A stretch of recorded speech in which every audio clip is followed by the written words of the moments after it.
If history doesn't rhyme very well, if at all, if we don't simply want to make Bretton Woods great again, to what extent can we draw on history going forward into the darkness without a compass?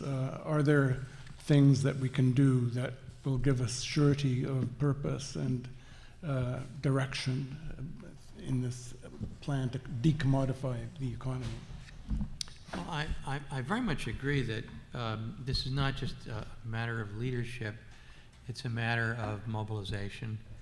And I think one can be heartened by the fact that young people are really on the march, not just around climate change, but around inequality and social justice generally. And you know, the good thing is that there's always another generation coming along that hasn't gone through the wars that we've gone through, and young people naturally tend to be more hopeful. So I think there is a chance that a combination of mass mobilization and leadership can do what the Industrial Union movement did in the 30s and really change the dynamics of power. Because so much of this boils down to power. So much of this boils down to who has the power to make the rules. And all of the seemingly insoluble problems, whether it is shifting to a post-carbon economy or whether it's putting finance back in its box, there are rules that can do that, and the rules in turn are functions of politics, and the politics are a function of who we put into office and what kind of social movement is behind the ability to elect progressives. So, you know, this could be one of those moments when the wheel turns again. Now, the alternative, as Manfred said, is just horrific, because the alternative is an alliance between financial elites and in a kind of a perverse symbiosis with very frustrated working people who take it out on immigrants and people of different ethnic groups. And if the people who are making the rules now continue to rule, then the carbon industries continue to rule, and so we would never solve the climate crisis. So the stakes, which happens to be the title of my new book, include economic justice, include climate justice, include whether people regain faith in democracy and in politics, and it's all bundled together. This is one of those pivotal moments when we either reclaim the promise of democracy and reclaim a habitable planet, or it just all goes down the drain. Totally endorse your aspirations. I certainly hope that we have a leftist populism with all of the policies that you are promoting. And I'm more pessimistic than you are. I think that I really would love to believe that it's as simple as saying, put the economic situation first, and the social values will take care of themselves. But are you familiar with Arlie Hochschild's book, Strangers in Their Own Land? You know, she's pointing out something that, you know, we might have all the policy changes that you want, and Trump would still get reelected, and Brexit will continue, and these guys in Europe, you know, Hungary and all that, those were, you know, those are not going away. I mean, they may not go away. We hope they will. But the problem is people don't necessarily vote in terms of their own economic interests. And the extraordinary thing is, you know, Arlie looks at things like Louisiana, where, you know, the places where the health system is the worst, and they vote against health care. The environment is the worst, They don't want EPA. They don't want any environmental regulation. You name it, all of the things that need to be fixed, they will vote against. And what do you do about that? And why? I think the important thing is to understand why they do that. And I don't think you can, I think I am a Weberian in a house full of Marxists, frankly. And I think that the explanation has to be sort of about status instead of class. And status in the sense that if you lose your prestige in the hierarchy of dignity and, honor, the prestige in the society, you really hate people for it. That, and even if you have plenty of money. So the people who voted for Trump were uneducated, male, Protestant, rural, but very culturally backward in our, they don't belong with us, And we really look down on those people, and they really resent it. But they're rich. They're richer than the people who voted for Hillary. So the fact that the money isn't the primary thing, it's the sense of you guys with your, what is the word for it? Cultural correctness? Political correctness. We are politically correct, and boy, do they hate it. And that's all it is, I think. And I don't have an answer for it, but I don't think you do either. I'm sorry. Let me respond to that, because I think what you said is very profound.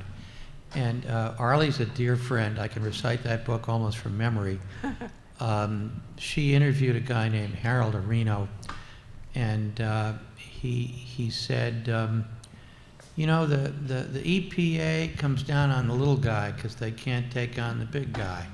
And if I spill some gasoline into this bayou, they're going to arrest me. But if the refinery across the bayou spills millions of gallons and destroys the whole environment, they're going to get away with this.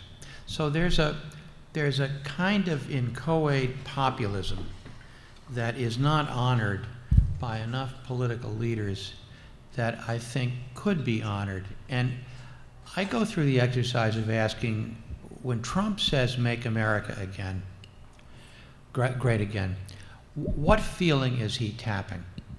And I think your point about dishonor and status is absolutely crucial. So Trump is referring to a period when a white guy with a blue-collar job, maybe a high school education, could bring home a decent paycheck to a little wife who served him a hot dinner, and blacks knew their place, and immigrants were people who came and picked the crops and went back to Mexico. So if you unpack that, it's one part gender, it's one part race, it's one part lost economic status. So I think the one thing that progressives can do is honor the struggle of people like that and not look down on them. And secondly, provide them some economic hope. Now, we're not going to get back all of the people that Arlie wrote about in Louisiana, but maybe we can get back 10 or 20% of them. And it's at the margin that elections are won or lost, and there are people who are economic progressives who get the votes of those folks. I mean, right now, Louisiana has a Democratic governor. So it's really difficult. It's really difficult to get the analysis right and get the narrative right. But I don't think it's impossible. And I just want to really reinforce what you said about wealthy liberals looking down on those folks, and those folks noticing it and resenting the hell out of it. And I think that's remediable. It's not easy. It takes an incredibly gifted, authentic political leader to connect on a human basis, but I don't think that's impossible. My question is, where do you put social media and media in the role of that shift? And also the control of the information, all the changing of the real and you don't know anymore. And all of this is the way the young are socialized. and this is their school. So how do you put that in the change that we're trying to have and make? Thank you. That's a great question, and I had a little note to myself about fake news that I never got to because I took off in a different direction. I think that this is the new challenge for anybody because all information is so fungible now. And the lines of what is real and what is not real is increasingly blurred. So I don't have a ready answer for you, sadly, except to say that that era of teaching our kids to be more media savvy and getting our mainstream media to pick up the pace on checking the reality of what is going on is our best immediate hope. But it isn't great because the bots are expanding much more rapidly than the voters. This is more like a very quick comment, and it has to do with your assertion about the class of, let's say, working American class, composed of like mostly white males who feel more or less targeted by all this globalization changes. How do you reconcile actually left-wing, ideology, or let's say this importance of having left-wing populism with the idea that, okay, we should be nice and catering to the emotions and connecting at a human level with people who don't want to recognize that immigration and movement is actually the product mostly of neoliberal, policies which are also working against them. So how do we reconnect with these kind of voters, because we want to treat them on an equal basis, but at the same time, how do we don't fall also on the trap of, oppressing also those immigrants who we believe that they are being demonized in this type of discourse. Thanks. You're looking at me? Yeah. It's really hard. It's really hard. And I really commend to you some of Elizabeth Warren's speeches, because she does this about as well as anybody I've ever seen. And what she does is to simply point out the common interests that white working class people and people of color who are working class and immigrants who are working class have, and that their enemy is not each other, it's the 1%. And that requires narrative, it requires definition, and it requires empathy, and it's really, really, really hard. It's particularly hard in the United States right now because African Americans have experienced this extreme whiplash of having gone from Obama to Trump. And so there's a consciousness and a set of entirely legitimate demands for a kind of racial reckoning. The New York Times, about 6 weeks ago, very bravely devoted its entire Sunday magazine to a series of essays on the fact that the American experience did not begin in 1776, it began in 1619, when the first slaves were imported into Virginia. And so that urgent demand for a coming to terms with race has to be honored and taken very seriously at the same time that the downward mobility of economic well-being and of status of working class white people also has to be honored. And that requires real artistry. It requires authenticity to be able to address both groups and remind them of what they have in common. That's political leadership. And take the phrase white privilege. So if you go into a downwardly mobile working class neighborhood, white working class neighborhood, and talk about white privilege, you will be laughed out or thrown out of that bar. On the other hand, there's no such thing as being arrested for driving while white. White people don't even think of that as a form of privilege, but it is a form of privilege.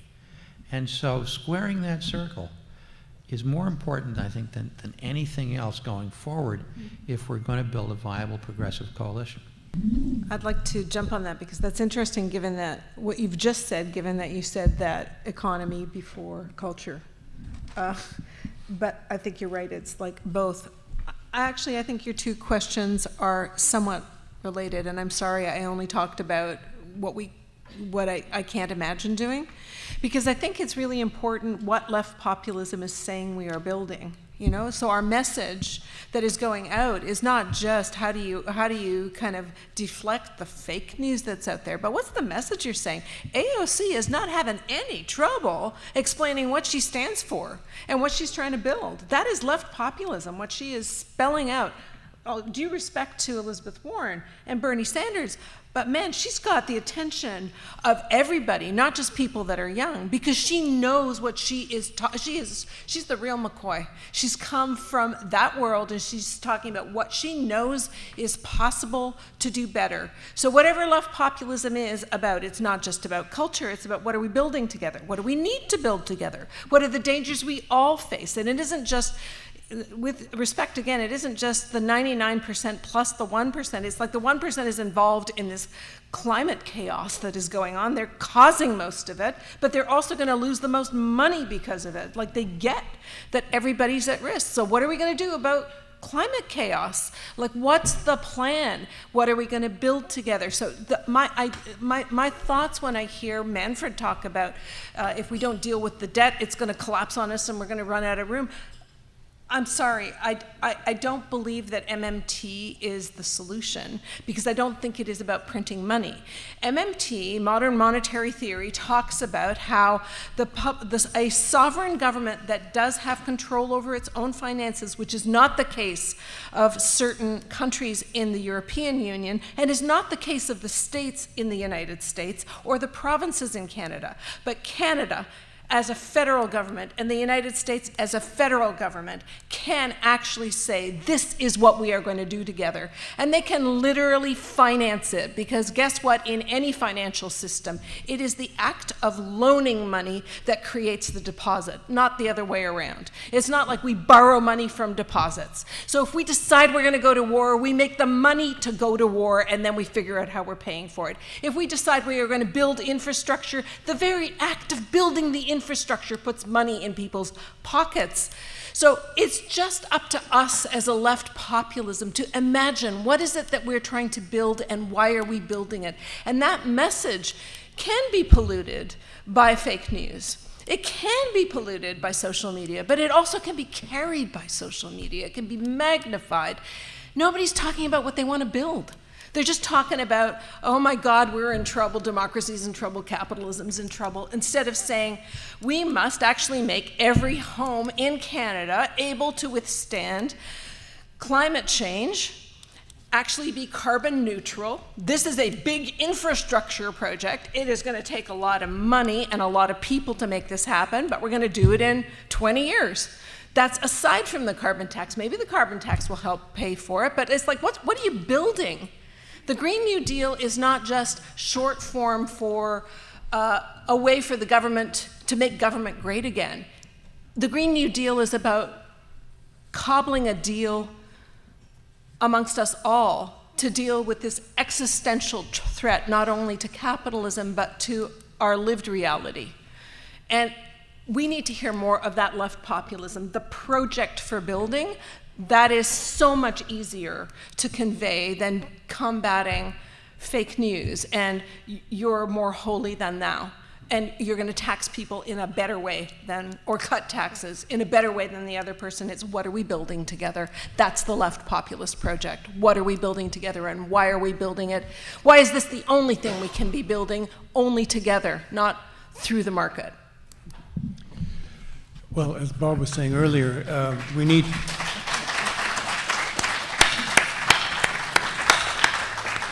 to fight World War III without the World War. Manfred. Yeah, I just want to connect to that. Nothing that I said contradicts what Armine just said. I certainly am not a proponent of MMT. My point was that in the current situation, the huge financial overhang creates certain pressures that make changes very difficult. Creating spaces, economic spaces that allow the things that Armine was just talking about, that was precisely the point of and I thought much of what Robert had been saying, the foundation of what we might call positive nationalism, which would create the space where you could create money for positive purpose. But I just wanted to make a brief comment, and I'm afraid it deepens my concerns, both the question about social media and the question about dealing with immigrants. I think, again, I agree with Robert, these are very huge challenges, and at the end of the day, for the moment, I find that they make it more difficult to imagine creating the solidarity that the left populism that we need has to be built on. In the end, I agree that it has to come from a vision of togetherness. And we have to remind ourselves, socialism was precisely rooted in that idea. I mean, the world in which socialism emerged as a dream was the world in which people were being divided when there were coal miner strikes in Virginia, and the Irish workers went on strike, the Italian workers were brought in, and the race card was played, and socialism was precisely intended, and indeed in many respects was, a conception of society as a whole and an attempt to think about social interests in broader, inclusive terms. And so I completely agree, and it requires the kind of enthusiasm that Armine is demonstrating, and I think that Robert demonstrated as well. I just want to respond. So first of all, Armine, I completely associate myself with what you said about having an affirmative vision, affirmative project. I will say you don't have to choose between AOC and Elizabeth Warren. You can have both. Oh, for sure.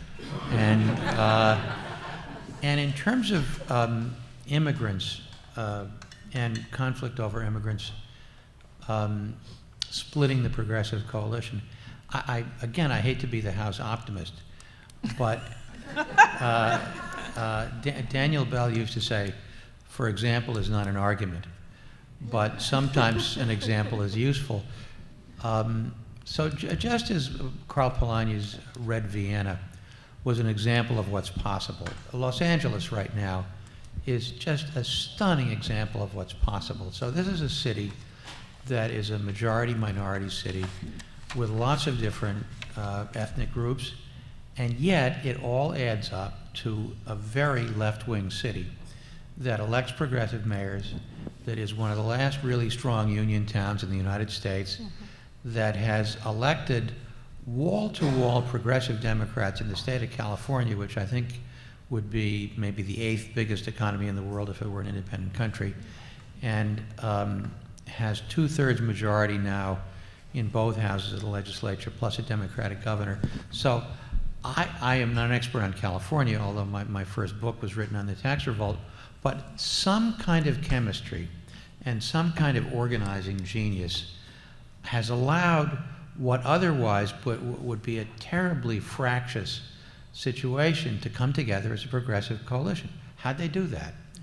Toronto does a reasonably good job of doing that, except they seem to elect weird mayors. But so it's under the right circumstances, just as Polanyi's Red Vienna was the right circumstance, it really is possible in the same way that the industrial labor movement in the 30s was able to transcend these ethnic rivalries and create solidarity.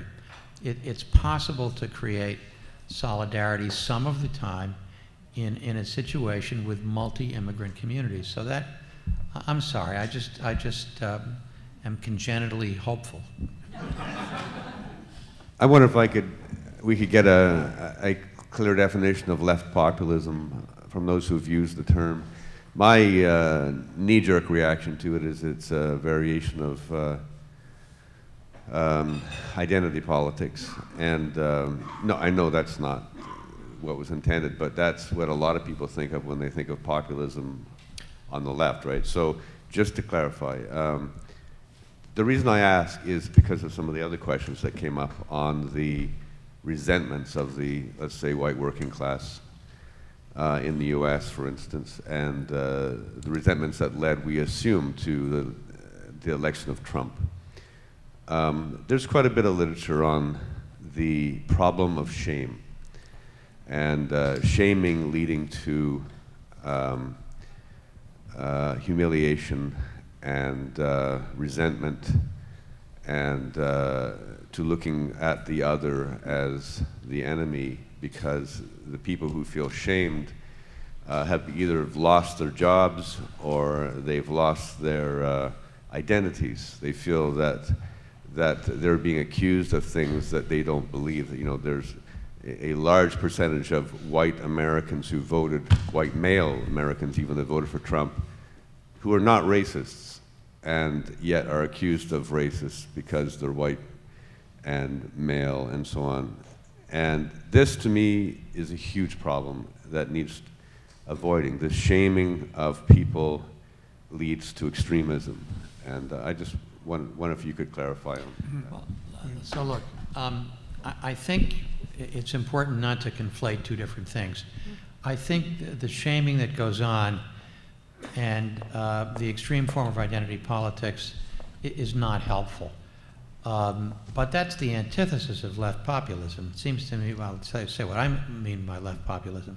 So populism is a funny word, because populism is applied to dictators of the right who are demagogic in their manipulation of popular resentments. On the other hand, in a capitalist economy, the only way you get an ability to tame the power of capital is by mobilizing the people. And so when Roosevelt, in his acceptance address in 1936, said, "The bankers hate me and I welcome their hatred," that was using a populist slogan in a totally legitimate way, because the bankers did hate him, and he did welcome their hatred. And he was telling regular people of whatever color that he was on their side against the predations of the bankers. And it seems to me mobilizing ordinary people of all races to resist what Roosevelt called the economic royalists is the only way you resist them. So that's an entirely legitimate form of populism. Now, because populism sometimes gets associated with right-wing dictators, it's very easy for the right-wing press to say that when Elizabeth Warren or Bernie Sanders talk about bringing the banks to heel, oh, they're populists, they're demagogues. But Rooseveltian populism is the opposite of demagoguery. It's very democratic, small d, and it's the only way you stand a chance of keeping capitalists at bay is by rallying the people. It's a form of solidarity. Yes. Yeah. The only reason I'm using the term left populism is because these guys are using it. I haven't used it before tonight.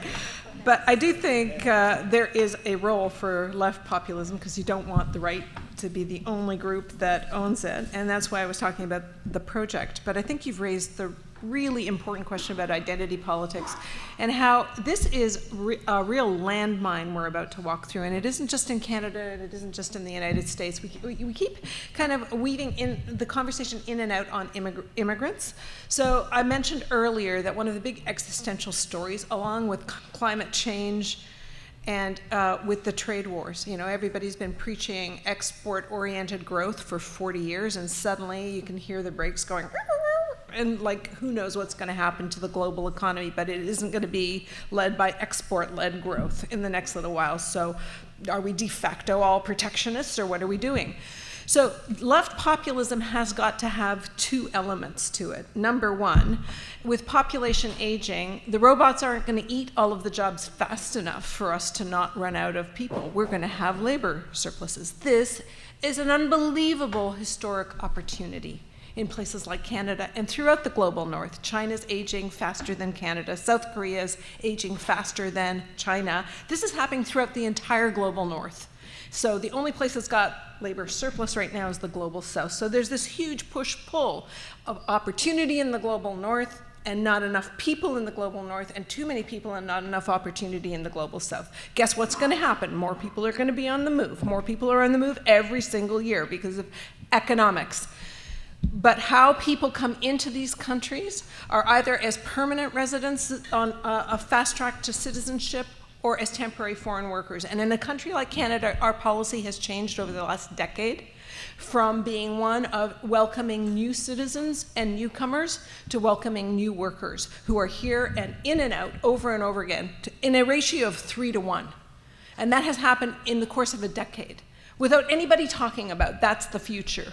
And we're going to need more and more immigrants coming in. And so the idea of left populism being able to duck the immigrant question and where does the role of the Canadian fit into this story is huge. I mean, the point that you were making about, many people have made tonight about the loss of status, means that if your left populist strategy does not start off with all hands on deck and taking this historic opportunity to literally build inclusive growth policies where you're boosting the economy from the bottom up because you're investing in people that have been historically and systemically disadvantaged, giving them every single opportunity for early childhood learning, great public education, fantastic post-secondary education, wage subsidies and work learning environments, everything you can to integrate them into the labor market and close wage gaps. If you don't do that, then as you're bringing in immigrants, they're going to be the problem, whether they're temporary or permanent. So you can't come up with the solution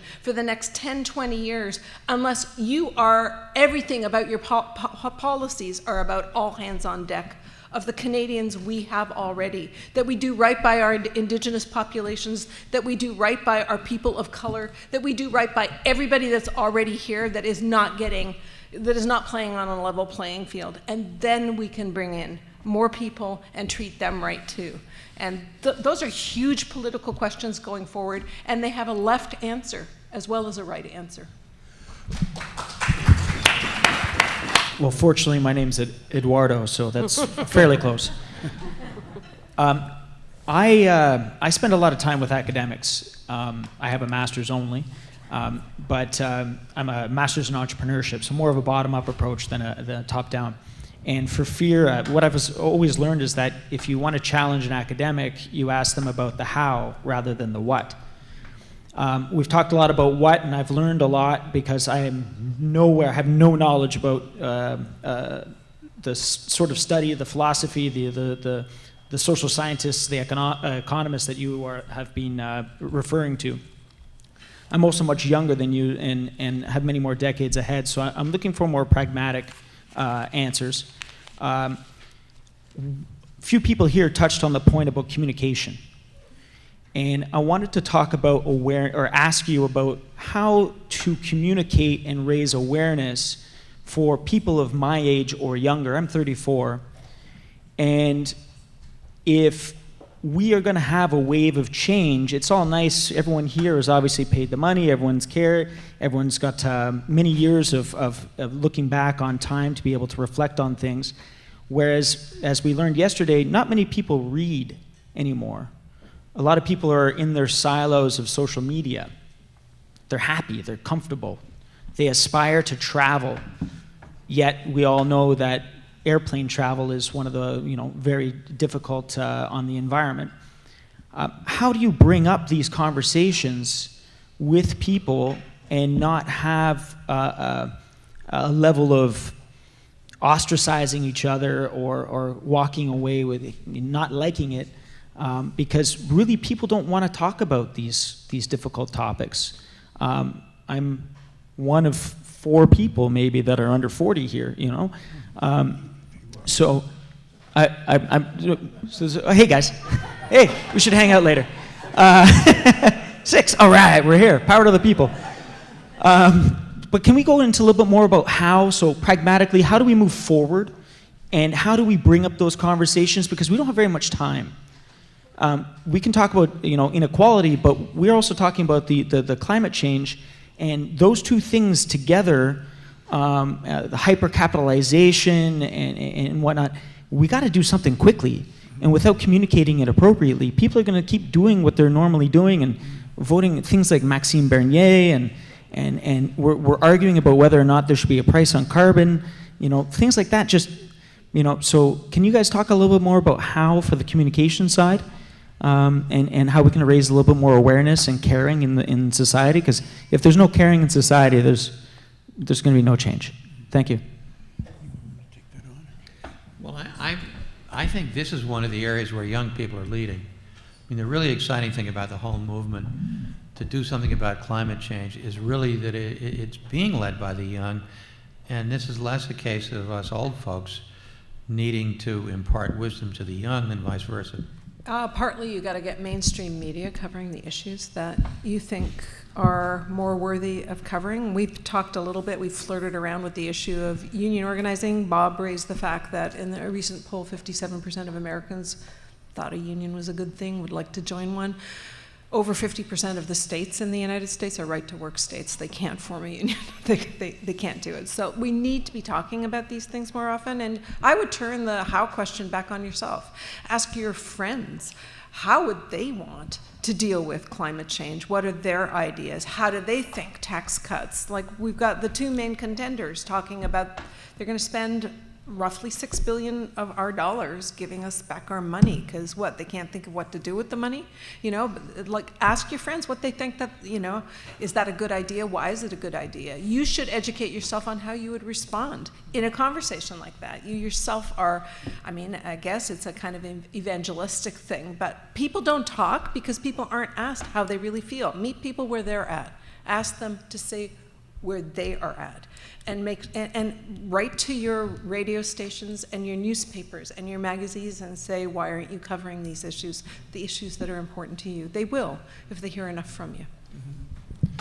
I would say that what you've raised emphasizes the point I was trying to make earlier, that in some respects the social media can be a problem in terms of trying to achieve the kind of solidarity that ultimately has to be the basis on which the world gets reshaped. And unfortunately, from what you've just said, always issues have to be addressed at different levels. And it's always been true that not everybody studied all the issues and understood the linkages. There have to be layers of understanding, and people have to be motivated sometimes by argument, sometimes by emotion, sometimes by culture. And that's how it will be in future as it was in the past. But it's a dangerous process, and I've always, all my life, even when I was young, worried that when we take politics to the streets, that can be important. Sometimes it's essential. But it's also dangerous, because on the street, nuance gets lost. We can easily be led into situations that are in fact problematic. And that was the film we watched yesterday. The message was, we want to make people angry, and I spend a lot of my time doing that. But anger isn't enough. And the anger has to be directed, and that's the whole problem with the current situation, or of Germany in the 30s. There was lots of anger to go around, but people have to have some sense of what could actually work, and unfortunately, sometimes that raises rather complicated issues that have to be addressed, and that can't be captured in a Twitter message, as Trump seems to believe. Well, just in time, I think our panel should go on strike. They've been performing for a long time. I want to comment on the left populism issue, because I mentioned it in my talk, and I wrote an op-ed piece actually in the Globe and Mail a couple months ago calling for a form of left populism. I want to make a couple points. There's a legitimate fear globally, certainly in Western Europe and in North America, by intellectuals about populism, because by definition, an enemy is part of the argument, in a populist argument. And right-wing populism normally bases it on some form of race. There's one race that's good and the others are bad. And you see that in Brexit in the US, in Britain rather, and you see it obviously, as we've heard earlier references to Trump, promoting a form of white nationalism in the US. So there's and the other is the enemy. So there's a concern about that.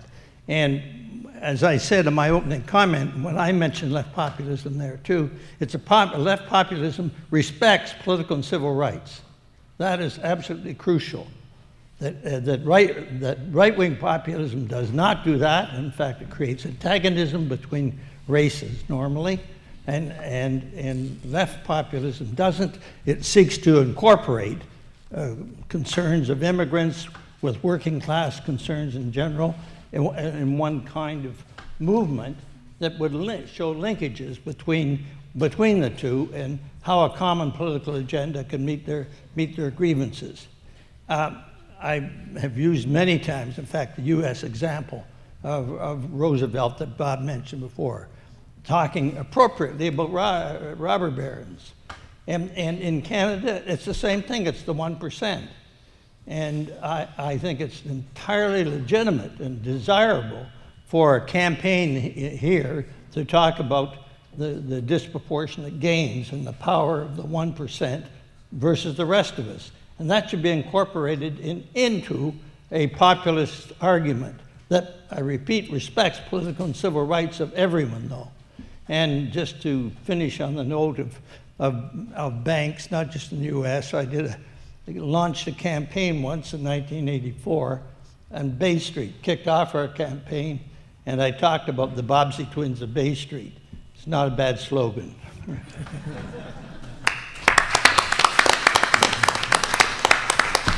anyone want to respond to it? No.